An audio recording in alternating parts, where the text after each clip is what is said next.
சாயிராம். அலட்சியம் என்பது எவ்வளவு பெரிய தவறு என்று இழப்புகள் ஏற்படும் வரை யாருக்கும் தெரிவதும் இல்லை, புரிவதும் இல்லை. எந்த ஒரு சின்ன விஷயத்தையும் அலட்சியப்படுத்தாமல் இருக்கலாம், இழப்புகள் ஏற்படாமல் தவிர்க்கலாம். ஜெய் சாயிராம், ஜெய் ஜெய் சாயிராம். நம்ம சாயன்பர்கள் எல்லாரும் எப்படி இருக்கீங்க? எல்லாரும் நல்லா இருப்போம். ஓம் சாயிராம். என் அன்பு பிரியமே, நீண்ட நேரமாக ஒரு செய்தியை உன்னிடம் கூறுவதற்காகவே நான் காத்து கொண்டிருக்கிறேன். உன் வாசலில் நான் நின்று கொண்டிருக்கிறேன். என்னை, உன் அப்பாவை உள்ளே அழைப்பாயா என் பிரியமே? இனி உன்னுடைய குறி எதற்குமே தப்பிவிடாது. நீ நினைத்தது எல்லாமே உனக்கு சாதகமாகவே நடக்கும்.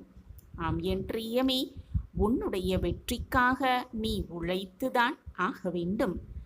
வானத்தில் மிக உயரமாக பறப்பதற்காகத்தான் சிறகுகள் தேவைப்படுகிறது.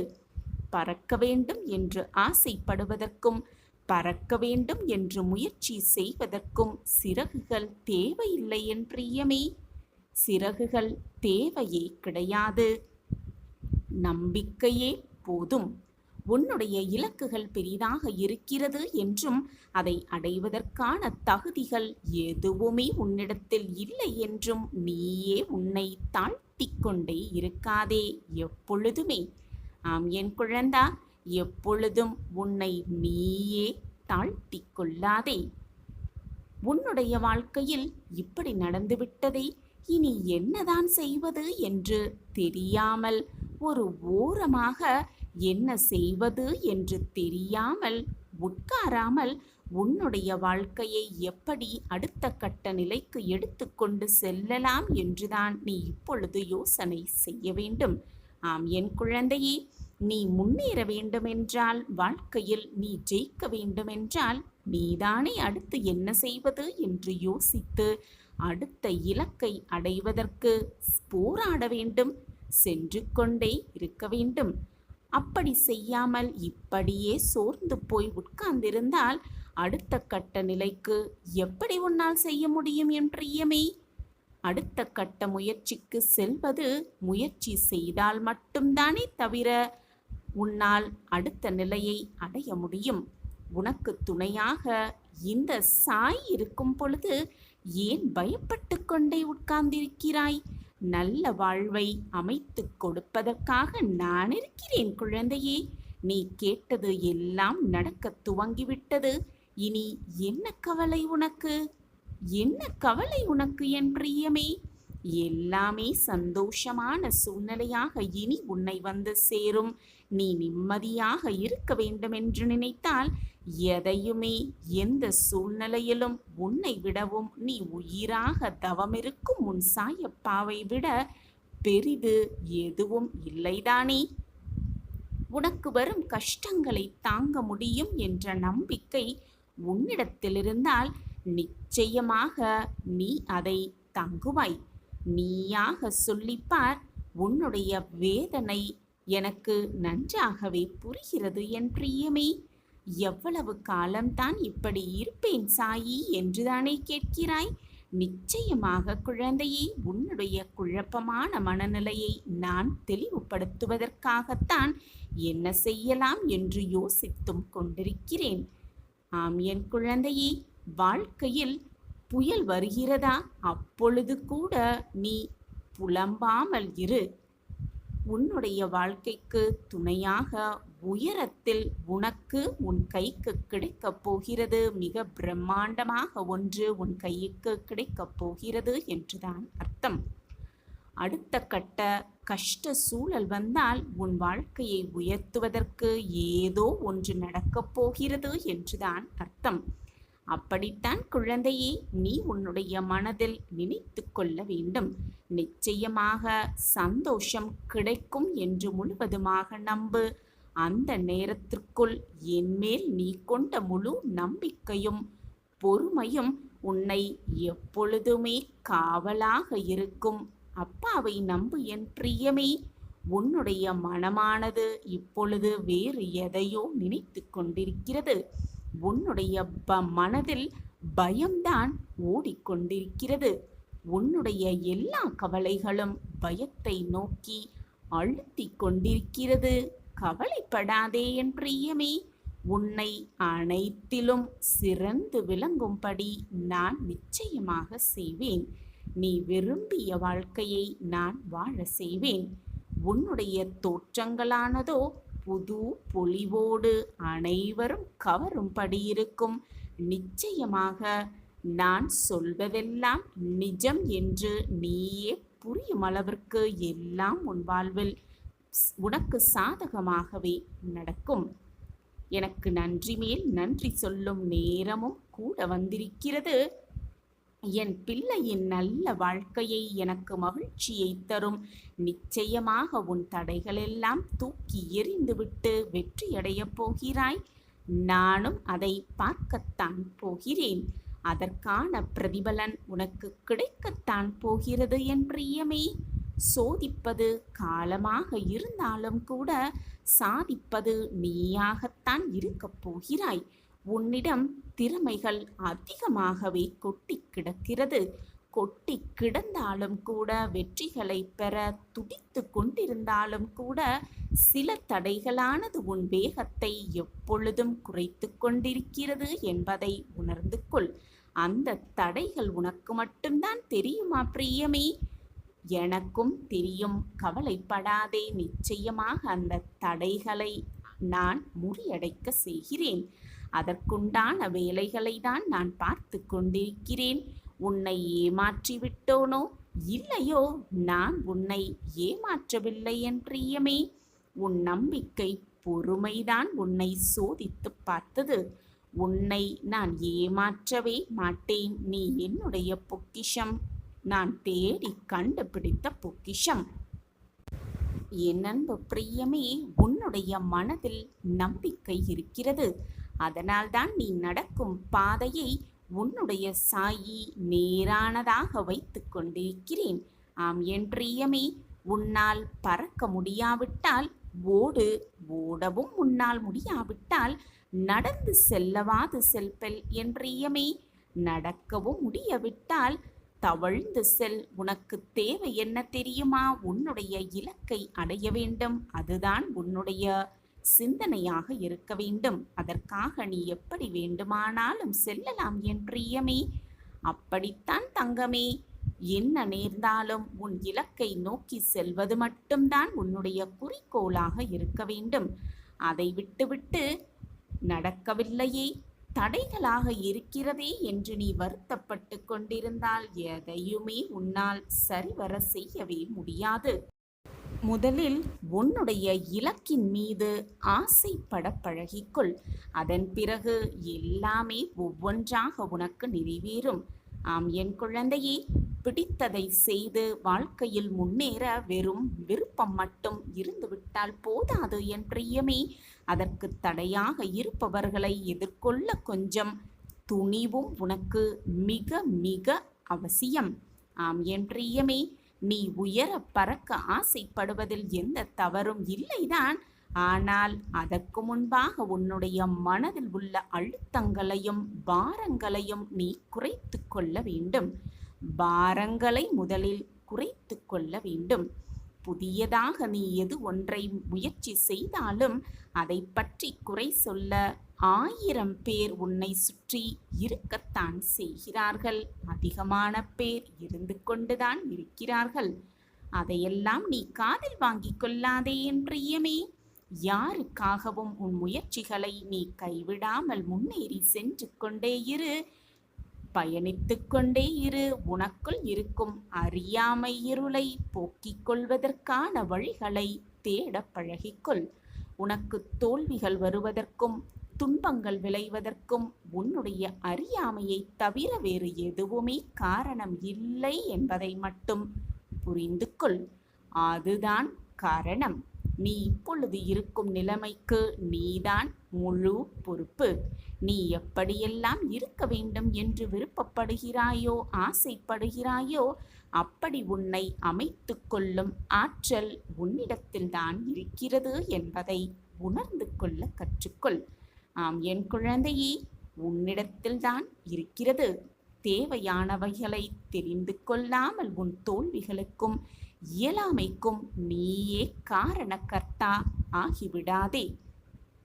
என் அன்பு பிரியமே, உன்னுடைய பாதையில் தடைகளில் சிக்கிக் கொள்ளாமல் நீ செல்ல வேண்டுமென்றால், தேவையற்ற பாதை வருகிறது என்றால் உன்னை திசை திருப்பி விடுகிறார்கள் என்றுதான் அர்த்தம். திசை திரும்பாமல் சென்று கொண்டே இரு. உனக்கான வழியில் செல். உன்னுடைய மனம் என்ன சொல்கிறதோ, என்ன நினைக்கிறதோ அதை மட்டும் செய். மற்றவர்களை எதற்காகவும் எதிர்பார்க்காதே. மற்றவர்கள் இப்படித்தான் இருக்க வேண்டும் என்று நல்லதை சொல்லவே மாட்டார்கள், கெடுதலை தான் சொல்வார்கள். யார்தான் நீ நல்லவனாக இருக்க வேண்டும் என்று நினைப்பார்கள்? சற்று யோசித்துப்பார் என் பிரியமே. மூன்றாம் மனிதர்களா? இல்லையே, உன்னுடைய குடும்பத்தினர்கள் மட்டும்தான் அப்படி நினைப்பார்கள் என் பிரியமே. ஆனால் உன்னிடம் சொல்ல துடிப்பதோ உன்னுடைய உறவுகள், சுற்றி உள்ள உறவுகள்தான். நீ இலக்குகளை நோக்கி நகர்ந்து கொண்டே இரு. இதுதான் உனக்கு முக்கியம் என்று நீ நகர்ந்து கொண்டே இருக்க வேண்டும். இடையில் எது வந்தாலும் கவலைப்படாதே. நீ வெற்றி பெற்றால் அதை பற்றி யாருக்கும் சொல்ல வேண்டிய தேவையே இல்லை. நீ தோல்வியடைந்தால் விளக்கத்திற்கான காரணத்தை கேட்பார்கள், அதையும் நீ சொல்ல வேண்டாம். அந்த இடத்தை விட்டு நகர்ந்து சென்று விடுவது மிக மிக சிறப்பு. எது நடந்தாலும் கடந்து வந்த வாழ்க்கையை ஒரு முறை நின்று திரும்பி பார்க்கலாம். அப்பொழுதுதான் நாம் கடந்து வந்த பாதையும் நமக்கு தெரியும், அந்த பாதை ஏற்படுத்தின வழிகளும் நமக்கு தெரியும். அந்த வழிகளால் நம் வாழ்க்கையில் புது வழி பிறந்ததும் நமக்கு மிக நன்றாகவே புரியும். என்ன வாழ்க்கை இது, என்னவா வாழ்க்கை இது என்று சலிப்போடு வாழ்க்கையை பார்ப்பதை விட நமக்கு கிடைத்திருக்கிறது அற்புதமான வாழ்க்கை.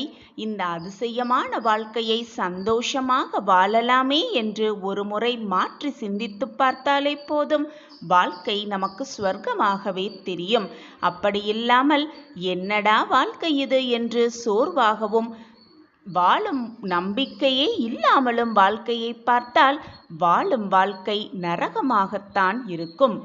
உன்னுடைய வாழ்வில் எப்பொழுதுமே வெற்றி நிச்சயமாக வரும். பாசத்தை கொண்டு வேணுமானால் பல நாள் உன் பயணத்தை தொடரலாம். அதே போல நேசத்தை வைத்துக்கொண்டு நெடுநாள் பயணிக்கலாம். ஆனால் வேஷம் போட்டுக்கொண்டு மற்றவர்களுக்கு தவறு செய்துவிட்டு ஆனால் நன்மை செய்வதாக வேஷம் போட்டால் ஒரு நாள் கூட வாழ்க்கையில் பயணம் செய்யவே முடியாது, நிம்மதியாக இருக்கவும் முடியாது. இது நாள் வரை போனது எல்லாம் போகட்டும், முடிந்தது எல்லாம் முடியட்டும். உன் வாழ்க்கையில் இனி எப்படி உன்னை மாற்றிக்கொள்ள வேண்டும் என்ற சிந்தனையை உன் மனதில் சிந்திக்கவை. எப்படி வாழ்ந்தால் வாழ்க்கையை வெற்றிகரமாக வாழலாம், எப்படி இருந்தால் வாழ்க்கை நிம்மதியாக இருக்கும் என்ற சிந்தனையை மீண்டும் மீண்டும் செய்து கொண்டே இருந்தாலே போதும், வாழ்க்கையில் மிக சுலபமாக வெற்றியை எட்டி பிடிக்கலாம். உன்னை சுற்றி இருப்பவர்கள் போல் வாழ வேண்டும் என்று ஆசைப்படாதே. ஏனென்றால் உன்னை சுற்றி இருப்பவர்கள் கூட அவரை சுற்றி இருப்பவர்கள் போலத்தான் வாழ்ந்து கொண்டிருக்கிறார்கள். எனவே யாரையும் உன்னோடு சம்பந்தப்படுத்தி பார்க்காதே. உனக்கு கிடைத்திருக்கும் இந்த வாழ்க்கை இறைவன் கொடுத்தது. அந்த வாழ்க்கையை நிம்மதியாக சந்தோஷமாக மனமகிழ்ச்சியோடு எப்படி வாழலாம் என்ற சிந்தனை மட்டுமே உன் மனதில் இருந்தால் போதும், சிகரத்தை மிக சுலபமாக எட்டிவிடலாம். தடுக்கி விழும் சூழ்நிலை வந்தாலும் உன் வழியில் உன்னை தூக்கிவிட அனைத்துமாக நான் உன் அருகில் இருக்கும் பொழுது தேவையில்லாத பயமோ குழப்பமோ எப்பொழுதுமே உனக்கு வேண்டாம். நான் உன்னோடு எப்பொழுதுமே பயணம் செய்து கொண்டே இருக்கிறேன். எப்பொழுதும் உன்னோடு நான் இருக்கும் பொழுது தேவையில்லாத பயத்தை உன் மனதில் விளைவிக்காதே. நல்லோர் இமயமலை போல நெடுந்தூரத்திலிருந்தே பிரகாசிக்கின்றனர். ஆனால் தீயோர் இறைவன் இருளோடு எய்த அம்புகளைப் போல கண்ணுக்கே தெரிவதில்லை. எப்பொழுதுமே நல்லவர்களாகவே இருக்க முடிவு செய்துவிடு. மறந்தும் கூட மற்றவர்களுக்கு நன்மை செய்யாத மாதிரி நடந்து கொள்ள சிந்தனை கூட செய்யாதே. தானம் ஒழுக்கம், தன்னடக்கம், ஆணவத்தை அடைக்கல் ஆகியவை ஆணுக்கும் பெண்ணுக்கும் அறிய மிக பெரிய புதையலாகும். அதுவே தனமாகும். எனவே எப்பொழுதும் ஒழுக்கமாகவும் தன்னடக்கமாகவும் ஆணவத்தை அடக்கிக் கொள்ள கையாண்டு எப்பொழுதுமே மற்றவர்களுக்கு உதவி செய்யும் நோக்கத்தோடு வாழ்க்கையை வாழ்ந்தால் அதுதான் உனக்கு கிடைத்த மிகப்பெரிய புதையலாகவே இருக்கும். நம்மால் முடிந்தவரை மற்றவர்களுக்கு தான தர்மம் செய்யலாம். தான தர்மம் செய்பவர்களின் எப்பொழுதுமே உள்ள சந்தோஷத்தோடு உள்ள களிப்போடு அமைதி பெறுகிறார்கள். அவர்களுக்கு கவலை என்பதே இருக்கவே இருக்காது. சஞ்சலமும் மனதில் இருக்கவே இருக்காது. செல்வத்தை சேர்த்து வைக்கும் கருமி பாவத்தையே மூட்டை கட்டி சேர்த்து வைத்து முடிவில் அனைத்தையுமே இழந்து விடுகிறான். நெருப்பு பற்றிய பொக்கிஷத்தில் மிஞ்சி இருப்பவைகளை அள்ளி எடுப்பது போல பிறருக்கு செல்வத்தை அள்ளி அள்ளி கொடுக்க வேண்டும். பிறருக்கு தான தர்மங்களை தானாகவே செய்ய முன் வர வேண்டும். மற்றவர்கள் நன்றாக இருக்க வேண்டும் என்று நினைத்தாலே போதும், நாம் சுபமாகவும் சகல சௌபாக்கியத்தோடும் வாழலாம். நீ படுகின்ற கஷ்டங்கள், தனியாக நீ வடிக்கும் கண்ணீர் எப்பொழுதுமே வீண் போகாது. என்னை முழுவதுமாக நம்பிவிட்டாய் அல்லவா? தேவையில்லாமல் உன் கண்ணீரை வீணடிக்காதே. உன் வாழ்க்கைக்கு தேவையான அத்தனை விஷயத்தையும் அள்ளி அள்ளி கொடுப்பதற்காகவே நான் உன்னை பற்றியே நினைத்து கொண்டிருக்கிறேன். என்னுடைய பார்வை எப்பொழுதும் உன் மீதுதான் இருக்கிறது. என்னை மீறி உன் வாழ்க்கையில் எதுவும் தவறாக நிகழும்படி நான் விட்டுவிட மாட்டேன். நம்பிக்கையோடு இரு. உனக்கான பெருமகிழ்ச்சி உனக்காகவே காத்து கொண்டிருக்கிறது. உன் மனம் குளிரும்படியான அத்தனை நிகழ்வுகளும் நான் உனக்காக செய்து கொண்டே இருப்பேன். மற்றவர்களிடம் உள்ள குறைகளை கண்டுபிடிப்பது மிகவும் எளிது. ஆனால் தன்னிடம் உள்ள குறைகளை கண்டுபிடிப்பது மிக மிக கடினமான விஷயம்.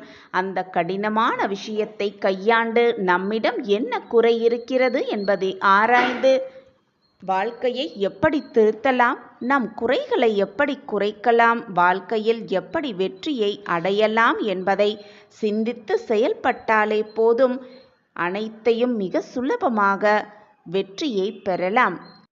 நான் கூறுவது எல்லாம் சரிதானே? மிக சரிதான். அனைத்துமே இறைவன் விட்ட வழிதான். உனக்கான வழி என்ன என்பது இறைவன் உன்னை படைத்த இறைவனுக்கு தெரியாதா? உன்னை படைத்த இறைவனுக்கு உன் வாழ்க்கை எப்படி இருக்க வேண்டும் என்று புரியாதா? முதலில் உன்னுடைய மனக்குழப்பங்கள், மன போராட்டங்களுக்கான தீர்வை சிந்தனை செய்வோம். உன் வாழ்க்கையில் நடக்கும் சங்கடங்களை நினைத்து நினைத்து சந்தோஷத்தை மறந்து போய்க் கொண்டிருக்கிறாய். உன்னை சுற்றி இருப்பவர்கள் அனைவருமே உனக்கு எதிராக செயல்பட்டு கொண்டே இருக்கிறார்களே என்று வருந்துகிறாயா? உலகம் அப்படித்தான். நீ முன்னேற வேண்டும் என்று பாதி பேர் நினைத்தால் நீ முன்னேறக்கூடாது என்று மீதி பேர் நினைக்கத்தான் செய்வார்கள்.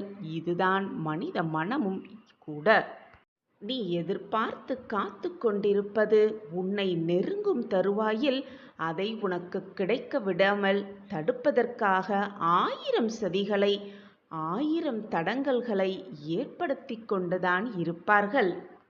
உன்னை வாழவும் விடாமல், உன்னை வீழவும் முடியாமல், வீழ்த்தவும் முடியாமல் என்ன செய்ய வேண்டும் என்ற சிந்தனை மட்டுமே அவர்கள் வாழ்க்கையிலும் அவர்கள் மனதிலும் ஓடிக்கொண்டிருக்கிறது. நீயும் அந்த தடங்களையெல்லாம் எப்படி முறியடித்து வாழ்க்கையில் வெற்றி பெறலாம் என்பதை மட்டுமே சிந்தனை செய்து கொண்டிருக்கிறாய். அதற்காகவே நித்தம் நித்தம் யோசித்து கொண்டே இருக்கிறாய். இதுதானே இந்த நொடியில் நீ இருக்கும் வேதனை, நீ இருக்கும் சூழ்நிலை. ஆனால் இத்தனை விஷயங்களுக்கு நடுவிலும் நீ ஒன்றை மறந்து விட்டாய். அதை உன் சாயப்பா உனக்கு நினைவு கூறுகிறேன். எத்தனை சோதனைகள் வந்தாலும், எத்தனை போராட்டங்கள் வந்தாலும், எத்தனையோ தடைகள் வந்தாலும் உனக்கு பின்பாக உறுதுணையாக பக்கபலமாக உன் சாயப்பா உன் அருகிலேயே இருக்கிறேன் என்பதை மட்டும் நீ மறந்து விட்டாய். உனக்கு இருக்கும் பிரச்சனைகளால் அதை நினைக்க கூட நீ மறந்துவிட்டாய். நான் இருப்பதையும் உணர மறுக்கிறாய். அனைத்தையும் ஒரே நொடி போதும், கண்ணமைக்கும் நேரம் போதும் அனைத்தையும் தவிடு பொடியாக்கும் வல்லமை என்னிடம் இருக்கிறது என்பது உனக்கு நன்றாக தெரியும் தானே. அப்படி இருக்கும் பொழுது என் வாழ்க்கை என்னாகிவிடுமோ, என் வாழ்க்கையில் அவ்வளவுதான் எல்லாம் முடிந்து விட்டதோ என்று தவறாக நீயே ஒரு கற்பனை கதாபாத்திரத்தை உருவாக்கி கொண்டு அந்த கற்பனையிலேயே உன் மனதையும் போட்டு குழப்பிக்கொண்டு இழந்ததை எண்ணி எண்ணி வருந்திக் கொண்டே உனக்கு இருக்கும் மகிழ்ச்சியை நீ இழந்து கொண்டிருக்கிறாய் என்பதை முதலில் புரிந்து கொள். உன் சூழ்நிலைகளே உனக்கு எதிராக மாறினாலும், உன்னை சுற்றி இருப்பவர்களெல்லாம் உனக்கு எதிராக மாறினாலும், தோற்றத்தை கொடுத்தாலும் கூட உனக்கு துணையாக நான் இருக்கிறேன் என்பதை நினைவு கூர்ந்து கொண்டே இரு. அப்பொழுது உன் மனதில் ஒரு புது தெம்பு பிறக்கும். எத்தனை விஷயங்கள் உன்னை சூழ்ந்து நடந்தாலும் கூட, எத்தனை எதிர்ப்புகள் உன்னை சுற்றி நிகழ்ந்தாலும் கூட, அனைத்திற்கும் முடிவு உன் சாயப்பா கையில்தான் இருக்கிறது.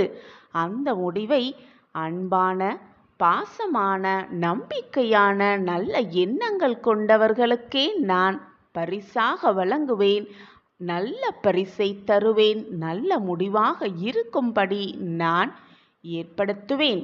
உன் சாயப்பா உனக்கு நல்லது செய்யாமல் வேறு என்ன வேலை எனக்கு? பெரிய உதவியை உன் வீடு தேடி அனுப்பி இருக்கிறேன்.